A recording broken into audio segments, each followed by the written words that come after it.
नमस्कार साथियों, मीडिया के सभी साथियों का आज की इस प्रेस कॉन्फ्रेंस में बहुत बहुत स्वागत है।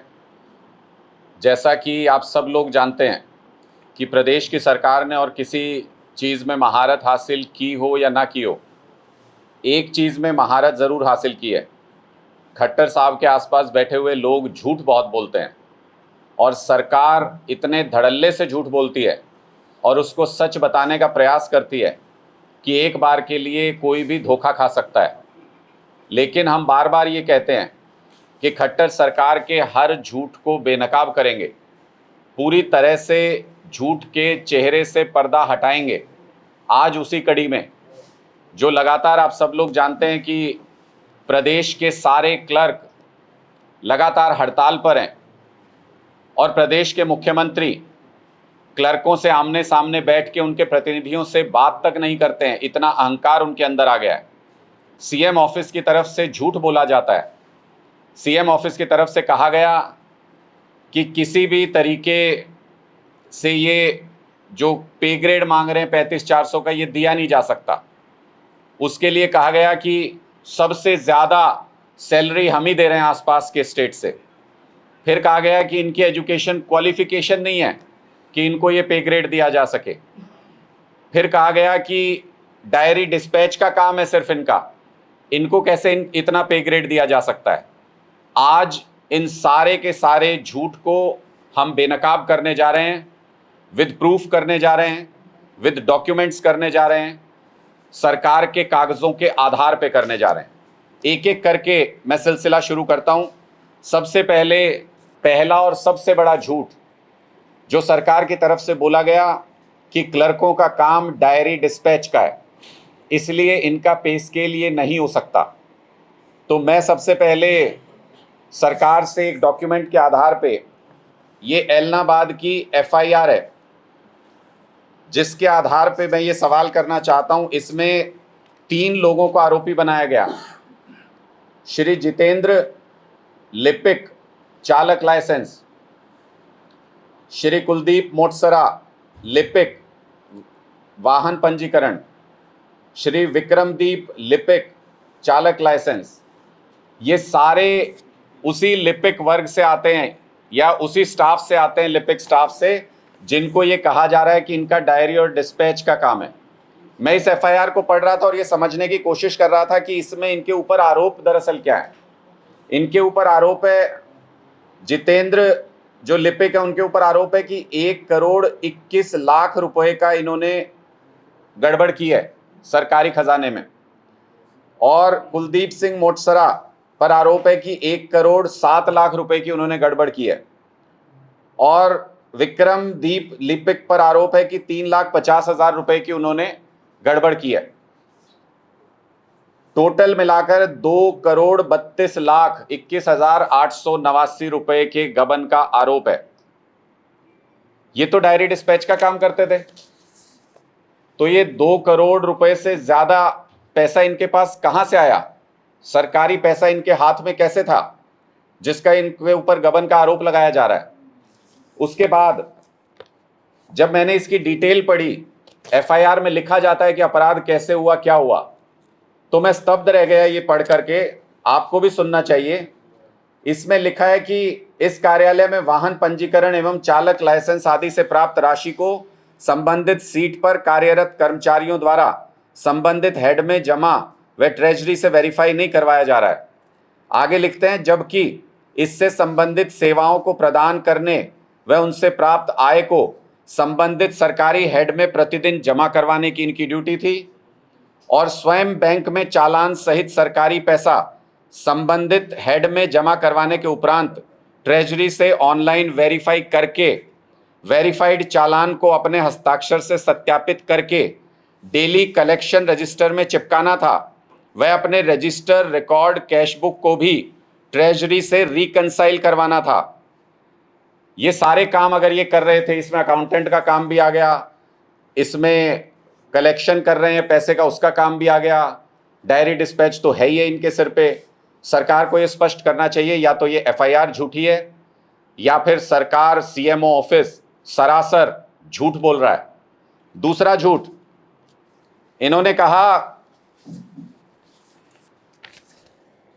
कि सरकारी विभागों में इसी झूठ का अगला रूप है, जिसमें ये कह रहे हैं कि इनके पास जिम्मेदारियां बहुत लिमिटेड हैं, बहुत छोटे स्केल पे काम करते हैं। पहले तो इस झूठ का पर्दाफाश तभी हो गया जब सारे रजिस्ट्री पोर्टल्स के पासवर्ड बदलने पड़े सरकार को, और अब तहसीलदारों को ये कहा जा रहा है आप डायरेक्ट उसका इस्तेमाल करें। मैं चुनौती देता हूं, अगर तहसीलदार इसका इस्तेमाल करेंगे या नहीं करेंगे, आप लोग सब डिस्ट्रिक्ट्स में पता कर लीजिएगा। कोई तहसीलदार अपने ऊपर हाथ नहीं रखना चाहता। जब गर्दन कटवानी होती है तो उसके लिए उनको एक मुर्गा चाहिए होता है। वो मुर्गा ये बेचारे लिपिक कर्मचारी हैं, गबन हो जाए तो इनके ऊपर डाल दो। तहसीलदार साहब कहेंगे नीचे से घुग्गी मार के भेजी थी जी, चेक किया था, उस लिपिक की गलती है, मैंने तो उसके ट्रस्ट पे साइन कर दिए। अब सीधे जब उनको करना पड़ेगा तो कोई नहीं करेगा अपने हाथ से। दूसरा, आरटीआई के रिप्लाई में सरकार की तरफ से हासिल किए गए दस्तावेज हैं, जिसमें मेंशन किया गया है कि किस डिपार्टमेंट के क्लर्क के पास क्या क्या वर्क अलॉटेड है। मैं आपके सामने थोड़ा सा पढ़ दूंगा जिससे आपको अंदाजा हो जाए। Employees state insurance health care Haryana directorate में जो क्लर्क तैनात हैं उनका काम क्या क्या है पढ़िए। Record keeping, diary dispatch, e billing, income tax data entry, ODMS work pension data, e office work, all work expenditure and reconciliation. दूसरे विभाग पे आ जाते हैं, इसकी लिस्ट बहुत लंबी है, मैंने शुरू के कुछ पढ़े हैं बस अभी। हेल्थ सर्विसेज हरियाणा, इनकी क्या क्या जिम्मेदारी हैं, यहाँ जो क्लर्क तैनात हैं। Diary dispatch, receipt, RTI related work, establishment work, HRMS portal work, court cases work, ODMS portal work, e salary work, account work, treasury and bank work, audit work. पता नहीं और कोई भी उस विभाग में बैठता है कि नहीं, सारा काम तो इनके जिम्मे है। ये क्लर्कों का बता रहा हूं मैं डिपार्टमेंट वाइज, और ये ढेरों डिपार्टमेंट ऐसे हैं जिनकी आरटीआई द्वारा प्राप्त जानकारी है। कुछ और मैं एक दो पढ़ देता हूं आपके सामने। एग्जीक्यूटिव इंजीनियर के ऑफिस में जो क्लर्क बैठते हैं वो diary dispatch, account work, all official work of sub division, maintaining current work file records, preparation of पे bills, all establishment work, BLO duty इन election office, HRMS portal, CM window work, RTI work, social media related work. ये इतने काम करता है एक clerk, और ये उसको कह रहे हैं कि उसका प्रोफाइल नहीं है। तीसरा बड़ा झूठ, इसमें बहुत सारे और डिपार्टमेंट भी हैं, ये आपको प्रोवाइड करा देंगे डॉक्यूमेंट्स ताकि आपकी जानकारी में रहें। तीसरा बड़ा झूठ, इन्होंने कहा कि हम आसपास के राज्यों से ज्यादा सैलरी देते हैं क्लर्क्स को। सफेद झूठ, सबसे बड़ा झूठ। इसलिए क्योंकि सी कैटेगरी में ABCD अगर हम ऑफिशियल स्केल देखें तो सी कैटेगरी में जो सबसे लोएस्ट पे ग्रेड है 1900 रुपए का, वो देती है हरियाणा सरकार। 19,900 मिलता है इनको, उससे नीचे कुछ है ही नहीं सी ग्रेड में। और ये कौन प्रेस्क्राइब करता है? ABCD, इसमें अलग अलग FLP लेवल्स बना रखे हैं। FLP 2 में, सी ग्रेड में, इससे नीचे स्केल ही नहीं है। ये केंद्र सरकार से प्रेस्क्राइब होता है, अलग अलग स्टेट्स के पास जाता है, फिर स्टेट्स तय करते हैं कि कौन सा ग्रेड देना है किस कर्मचारी को। इस सी कैटेगरी में इससे नीचे जब कोई ग्रेड ही नहीं है, कोई स्टेट गवर्नमेंट इससे कम दे ही नहीं सकती। तो पहला सफेद झूठ कि इनसे कम कोई देता है, कम तो नहीं देता। अब ज्यादा देते हैं, ये मैं आपको पंजाब सरकार का ये जो पूरा पे ग्रेड का गैजेट नोटिफिकेशन हुआ था वो मैं आज यहां लेकर के आया हूं। मैंने इसमें जानने की कोशिश की, ये सारा जो मिनिस्ट्रियल स्टाफ होता है इसमें भी यही है। Clerk, restorer, private secretary, PA, senior scale steno, junior scale steno, steno typist, ये सारे इसमें पे बैंड 2 और 3 में आते हैं।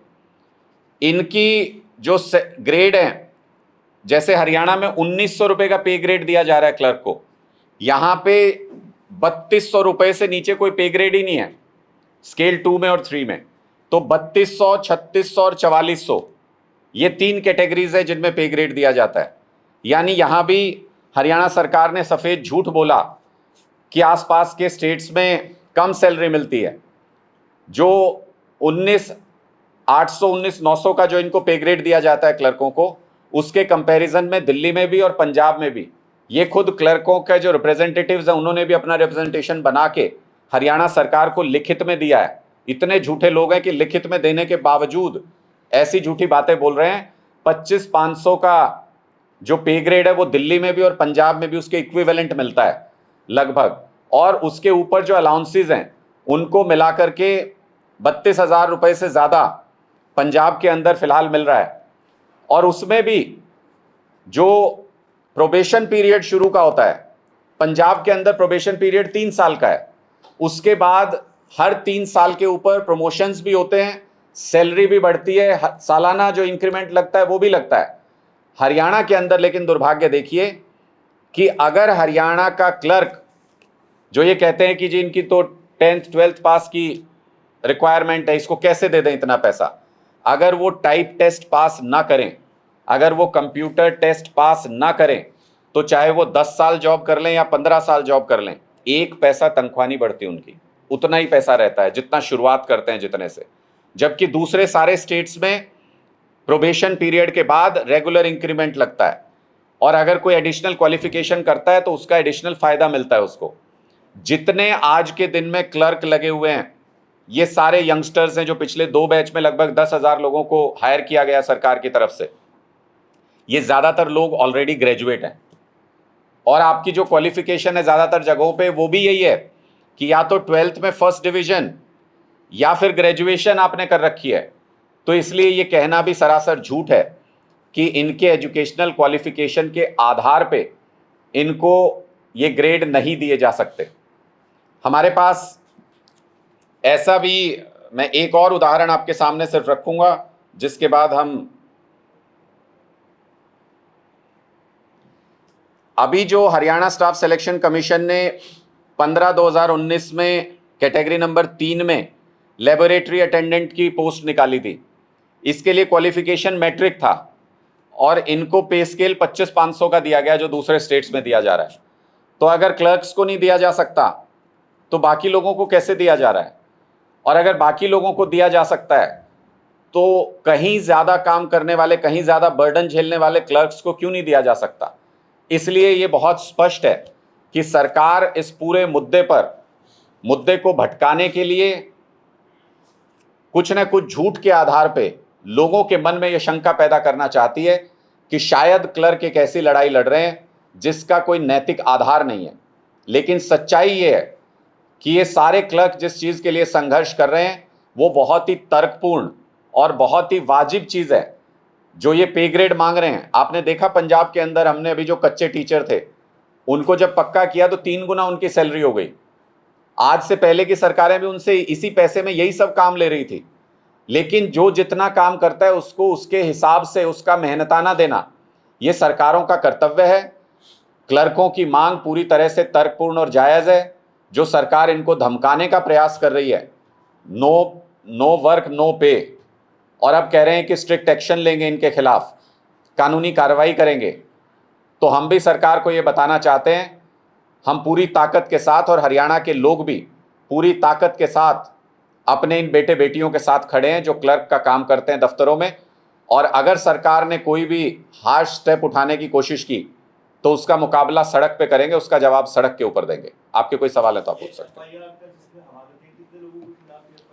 ये 3 लिपिक हैं, मैं उनके नाम दोबारा पढ़ देता हूं।